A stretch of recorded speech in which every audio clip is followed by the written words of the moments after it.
여러분 안녕하십니까? JTB 뉴스입니다. 어제 오후 2시부터 파업을 실시했던 전주 지역 민주노총 소속 시내버스 노조가 오늘 아침에는 정상 운행을 했습니다. 하지만 오늘도 오후 2시부터 다시 파업에 들어가서 운행률은 60%대로 떨어질 것으로 보입니다. 첫 소식 나금동 기자입니다. 어둠이 짙게 내린 퇴근길, 시내버스 정류장에 시민들이 가득합니다.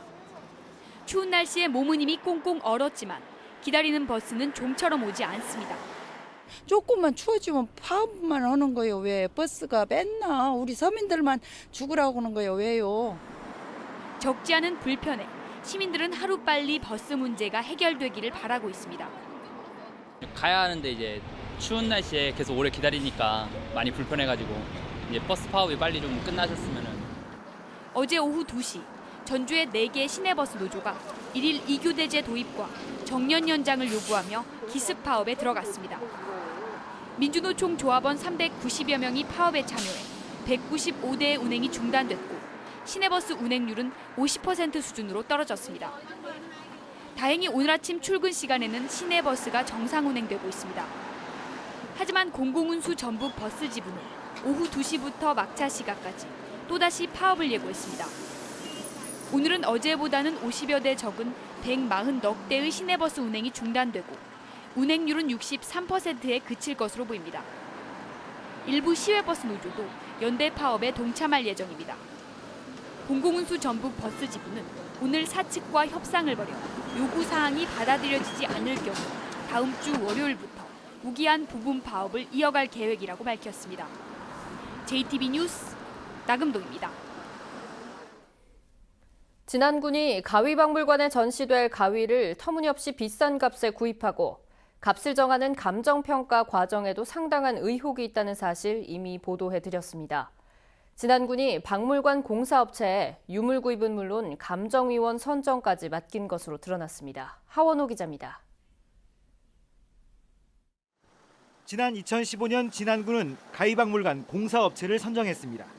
특산품 전시 판매장이던 이곳을 박물관으로 리모델링하기 위해서였습니다. 그런데 업체의 일은 박물관 공사뿐만이 아니었습니다. 진안군이 작성한 입찰 제안서를 살펴봤습니다.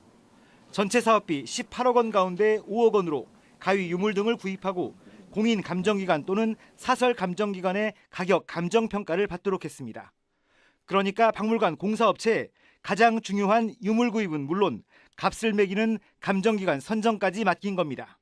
다른 박물관의 학예 업무 담당자는 굉장히 이례적인 일이라고 말합니다.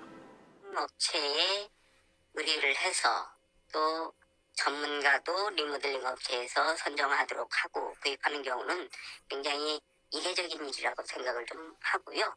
이뿐만이 아닙니다. 진안군은 당시 박물관 공사 입찰에 참여한 업체들에게 진안 가위박물관 건립 타당성 조사 보고서를 건넸습니다. 그런데 이 보고서엔 박물관장인 이모 씨의 가위가 수록돼 있고 이 가위를 일괄 구매하거나 일부를 기증받으라고 적혀 있습니다. 가위 구입 업무를 업체에 맡겨놓고 사실상 진안군이 이 씨의 가위를 사라고 요구한 셈입니다. 용역 결과 보고서라고 해가지고 저희를 주신 게 있어요. 그걸 이제 기준으로 해서 해라. 거기서 뭐 1,500점인가 뭐 갖고 계시다고 해서 쪽이랑 진안군에서 뭐 그렇게 된 거죠. 뭐. 하지만 진안군은 이 씨가 희귀한 가위를 많이 소장하고 있었고 신속한 업무 추진을 위해 유물 구입까지 일괄 발주했다고 밝혔습니다. 설계부터 시작해서 물품 구입부터 시작해서 시공까지 한 회사가 해야만 원활하게 이루어진다. 진안군이 터무니없이 비싼 값에 가위를 구입한 덕에 이 씨는 적지 않은 이익을 챙겼습니다. 결국 진안군이 이 씨에게 특혜를 줬다는 부담을 피하기 위해 업체를 내세워 가위를 구입하도록 한 건 아닌지 의혹이 커지고 있습니다. JTB 뉴스 하원호입니다. 저명한 시인 겸 교수가 성추행 논란에 휩싸였습니다. 버스 안에서 옆자리 여성에게 부적절한 신체 접촉을 했다는 혐의로 경찰 조사를 받았습니다. 오정현 기자입니다. 저명한 시인이자 대학 교수인 A씨가 성추행 혐의로 경찰 조사를 받았습니다. 지난달 19일 서울에서 안동을 향하던 고속버스 안에서였는데 피해를 주장하는 여성은 A 교수가 자신이 잠든 사이 허벅지를 만졌다고 진술했습니다.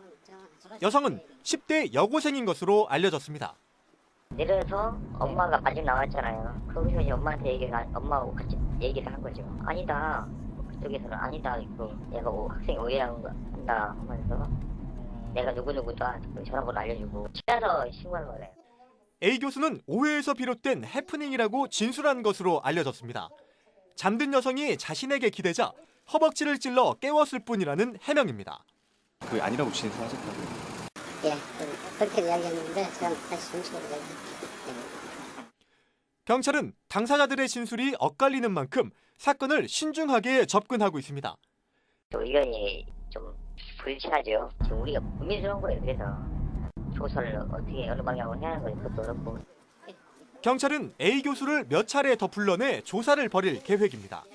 JTB 뉴스 오정현입니다. 지난 겨울 전주에서 발생한 쓰레기 대란은 매립장 부근 주민들이 쓰레기 검사를 강화하면서 불거진 문제였습니다.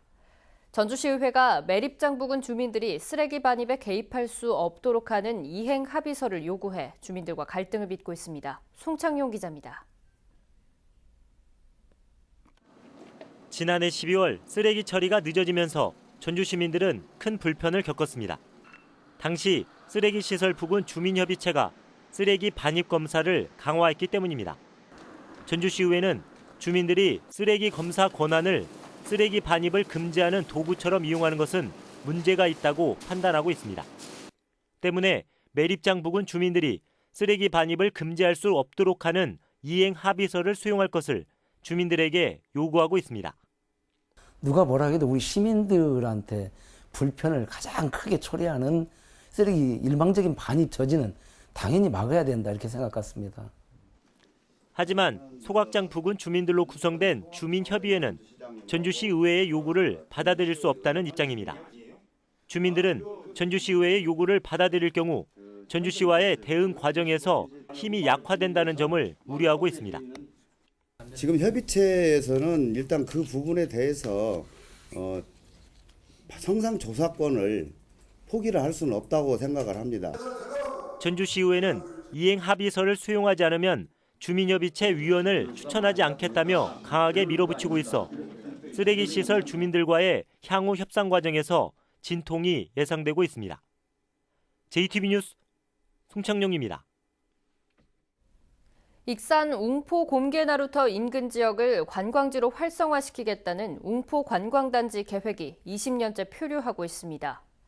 지역이 발전할 거란 장밋빛 기대는 오래전에 사라졌고 삶의 터전을 빼앗긴 주민들은 큰 상처만 간직한 채 살아가는 등 후유증을 겪고 있습니다. 김진형 기자입니다. 익산 웅포 골프장 부근의 면소재지입니다. 곳곳에서 빈집을 어렵지 않게 찾아볼 수 있습니다.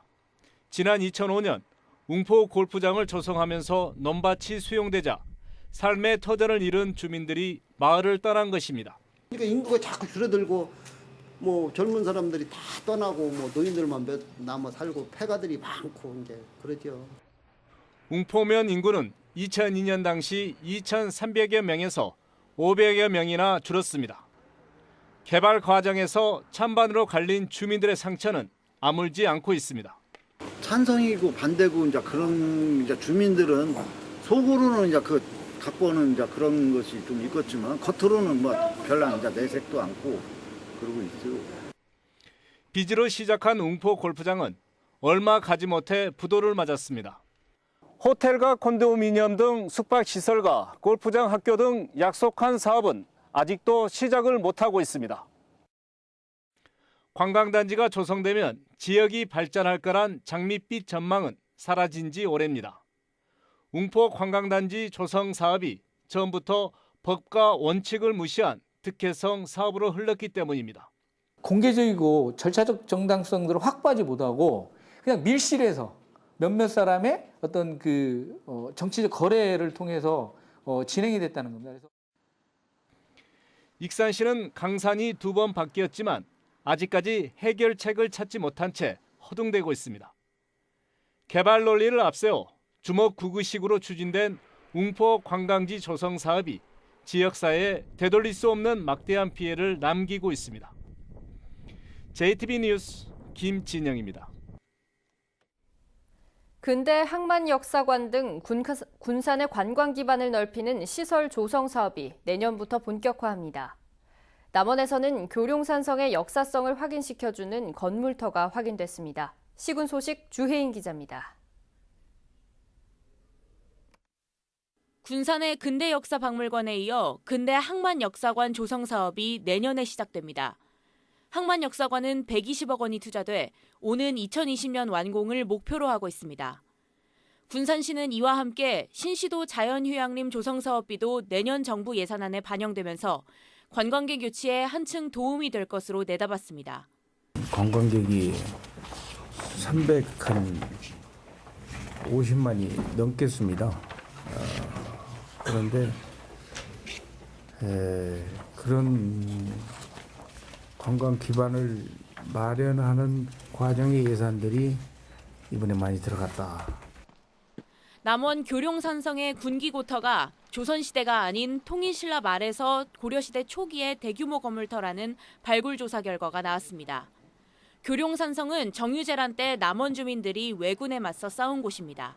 이번 발굴 조사를 통해서 교룡산성의 역사가 훨씬 더 소급해서 올라갈 수 있는 그런 것들을 이제 밝힐 수 있었던 계기가 되어서 싱가포르 고등학교 수학여행단 35명이 어제부터 1박 2일 일정으로 전주를 찾았습니다. 싱가포르 수학여행단이 전주를 찾은 건 이번이 처음으로 전주시는 앞으로 국내는 물론 해외 수학여행단 유치에 적극 나서기로 했습니다. JTB 뉴스 주혜인입니다.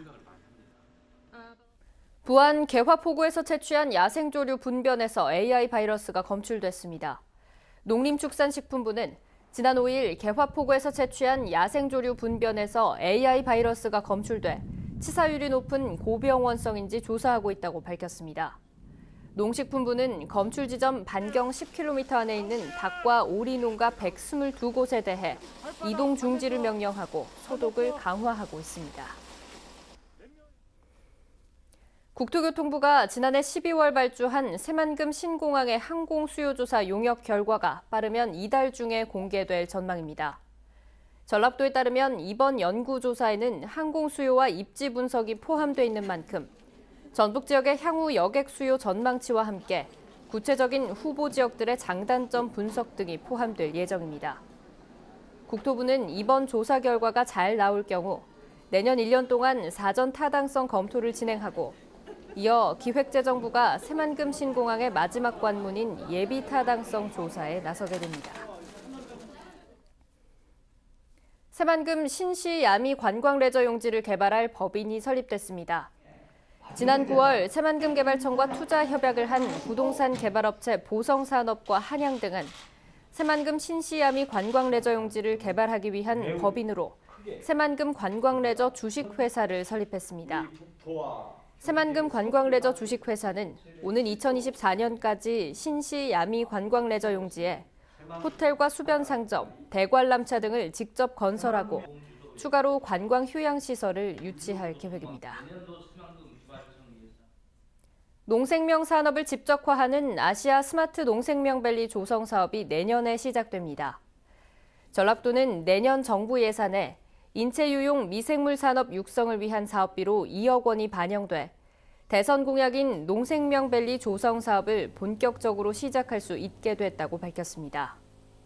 전라도는 농생명밸리 조성을 위해 정부에 1조 6,691억 원 규모의 19개 사업을 요구할 예정입니다. 김성주 국민연금공단 이사장이 오는 2020년까지 전북혁신도시에 제2기금관을 건립하겠다고 밝혔습니다. 김 이사장은 어제 출입기자들과의 간담회에서 기금 규모와 운용 인력 증가에 맞춰 2020년 완공을 목표로 내년부터 제2기금관 건립을 추진하겠다고 말했습니다. 전북혁신도시 국민연금공단 청사 앞에 들어설 예정인 제2기금관은 지하 1층, 지상 8층에서 10층 규모로 370여 명이 근무하게 됩니다. 2023 세계 잼버리를 민간 차원에서 지원하기 위한 범도민 지원위원회가 창립식을 갖고 본격적인 활동에 들어갔습니다. 세계 잼버리 범도민 지원위원회에는 각계 인사 200여 명이 참여하고 있으며 초대 이사장으로 김동수 군산상공회의소 회장을 선출했습니다. 김승환 교육감이 오는 11일 국정원 적폐 수사와 관련해 참고인 신분으로 검찰에 출석합니다. 서울중앙지검 국정원 수사팀은 우병우 전 청와대 민정수석이 국정원을 통해 진보교육감 사찰을 지시한 것과 관련해 피해자 조사를 위해 김승환 교육감의 출석을 요구했습니다. 지난 4월 국정원 직원의 교육기관 출입 금지를 지시한 김승환 교육감은 이전 정권에서 자신에 대한 국정원 공작에 구체적이고 신뢰할 만한 제보가 있었다며 검찰에 나가 성실하게 진술하겠다고 밝혔습니다. 도내 171개 시민사회단체가 대표적인 교육적폐인 전교조 법외노조를 철회하라고 요구했습니다. 시민사회단체는 전교조 법외노조화는 박근혜 국정농단 세력의 공작정치의 산물이었다며 법외노조 철회와 해직교사 복직을 촉구했습니다. 이들은 또 협력을 바탕으로 한 교육활동을 위해 교원 성과급제와 교원평가 폐지를 주장했습니다. 대한결핵협회 전북지부가 전라도의 크리스마스 씨를 증정했습니다. 결핵협회는 결핵을 퇴치하고 예방 홍보 재원을 마련하기 위해 매년 겨울에 크리스마스 씨 모금 사업을 진행하고 있습니다. 올겨울 전북에서의 모금 목표액은 1억 6천만 원입니다. 남원경찰서는 출소하자마자 전국의 사찰을 돌며 상습적으로 금품을 훔친 44살 김모 씨를 구속했습니다. 김 씨는 지난 9월부터 최근까지 전남과 전북, 경남, 충북에서 CCTV가 없는 사찰과 암자를 돌며 21차례에 걸쳐 모두 1,300여만 원의 금품을 훔친 혐의를 받고 있습니다. 현재 고창에는 대설주의보가 내려진 가운데 지금까지 고창 9cm 등 대부분 지역에 1cm 안팎의 눈이 내렸습니다. 오늘은 구름이 많은 가운데 춥겠습니다. 한낮 기온 0도에서 3도로 어제보다 4, 5도가량 낮겠고 바람이 강하게 불어 체감온도는 더 떨어지겠습니다. 밤부터 내일 새벽 사이에는 다시 1에서 3cm의 눈이 오겠습니다. 주말인 내일도 영하권 추위가 이어지면서 춥습니다. 휴일인 일요일부터 다음 주 화요일까지는 눈 소식이 이어지겠습니다. 다음은 JTB 전주방송의 이웃돕기 성금을 보내주신 분들입니다. 정읍시 수성동 6통 주민들이 68만 5천 원, 김제시 광활면 구복마을 주민들이 12만 원, 부안군 변산면 성천마을 주민들이 16만 원을 보내주셨습니다. 성금을 보내주신 모든 분들께 진심으로 감사드립니다. JTB 뉴스를 마칩니다. 함께해 주신 여러분 고맙습니다.